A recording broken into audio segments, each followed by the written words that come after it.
Hello and welcome back to Professional Pit Stop. So in a previous video you would have heard me talk about the funnel and how you can use numbers to help you and kind of get a little bit more analytical in terms like what's working, what's not. And I know I said it was a balance between like volume and like quantity and quality. So how do you track all of this? Like it was easy for me in my previous roles because I had this fancy system that did it for me. But surprisingly, more often than not, we do go back to using Excel and Google Sheets. And this is what I have for you today is a way to keep track of your network and have a couple of samples of charts and insights that can help guide you. So we'll get straight to it. So here you can see I've created a Google Sheet and it's a template and I have some columns here. So I have name, title, company, LinkedIn, email, phone number, yada yada. But the cool things here are like source, quality rating, stage, and you can see here there's an arrow where I can choose like where did I find these people, how did I get in touch with them, or how did I discover them. I also have like a quality rating. I did some very basic, like they're very valuable to me, they're good to know, there's low immediate value, but who knows, maybe in the future. And stages, for example, I have an initial reach out, I have a second reach out, I have a third reach out, I have a status if they've responded, and then a status if, hey, I've confirmed a meeting with them. And then, as can happen, sometimes they go cold, and then sometimes they'll respond and they say that they're not ready to help or they're not interested in connecting. Again, don't take this personally. It's usually not about you.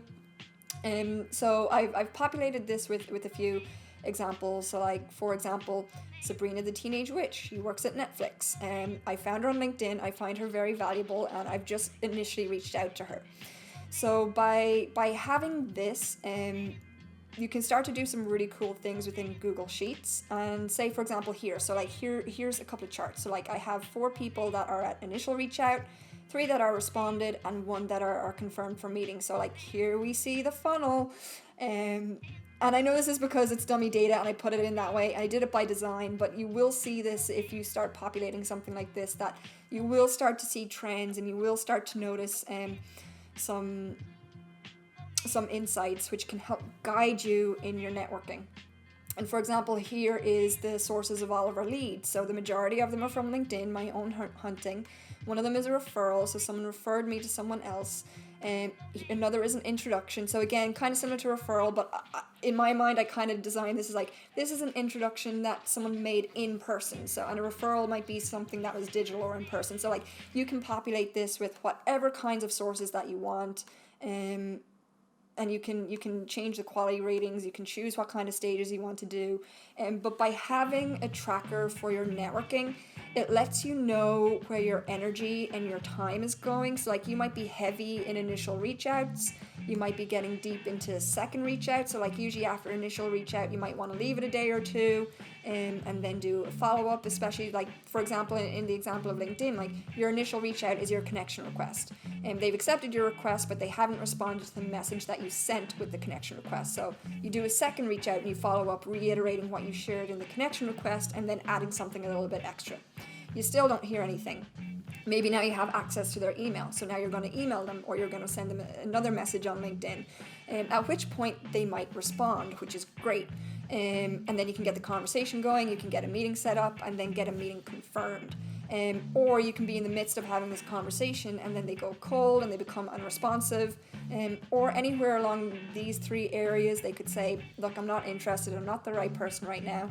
Maybe reach back out to me in 6 months and maybe I'm in a better headspace. Like, for example, I've been doing this a lot lately because I'm in the midst of a lot of personal change and moves, and I have some requests for consulting and coaching, and I'm like, look, I'm not there right now, just started a new job, I'm in the midst of a move, pandemic is driving me crazy, can you try me in 6 months? So this is going to be the real test of them as networkers to see if they actually take that and respond in 6 months. So I have a little note in my calendar to see if these people are going to reach out to me or not. I kind of like to see how organized people are with their networking just because I find it fascinating. So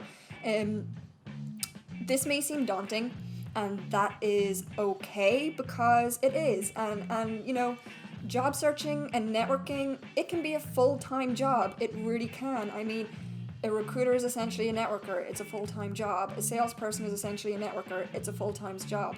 A job search, if you're going to go all in, is a full-time job as well. So you're going to get out of this what you put into it. So if you want to do like part-time job search, maybe you're just not happy in your current role and you want to start thinking about it, like maybe you do a reduced version of this, or maybe you don't do a version of this, but you reach out to 5 people a week and see if something comes of it. And you can just keep track of that in your head. But if you're impacted by COVID, or you've had a really bad experience and you're like, I am out of this place, I don't want to work for this jerk anymore, I am out of here, or you know what, I just want to work for a different company that is more aligned with what I'm trying to do in the world, and you leave and you have time, and then the time that you would have been put into your job, I would recommend taking that time and putting it into your job search. And I can talk about, you know, how you can organize your day as a full-time job searcher, so that, you know, you're helping yourself as well. So yeah, let me know if this is helpful for you. Like I said, there's some Google Sheet tips and tricks here that could help, like how to do data validation, how to do Countif Statements, to build these charts. There's plenty of YouTube videos on this already, but if you do need a copy of something like this, let me know. I can try figure out a way to get it to you. Something like this is actually already in one of my courses on Professional Pit Stop, where this template is actually available to download, and that course is free. So even if you just want to skip through the content and get to the template, you can do that by going through the course there. But yeah, this is super valuable, and it helps.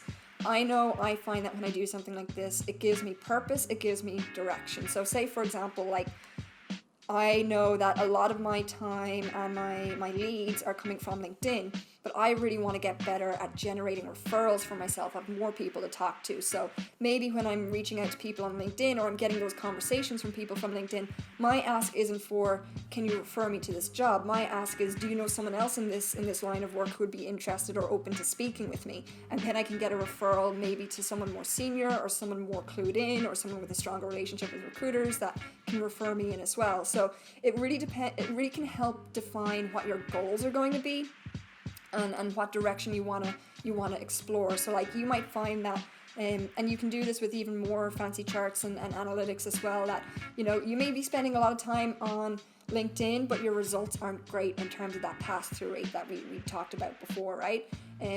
Or you may find that, you know, you're doing very few things on introductions, or maybe even, like, if you look at some of these other sources that we didn't have, like maybe a conference or Twitter, and you know, maybe there's something there that you can say, like, I want to experiment on this and I'm going to try there, or I'm getting actually surprisingly really positive outreach and response from this approach. I'm going to double down on that approach, and for this week I'm going to try X, Y, and Z. So having something like this can help you identify trends, set goals, so that your networking is going to be more effective and more successful, rather than just like shooting it out there and hoping for the best.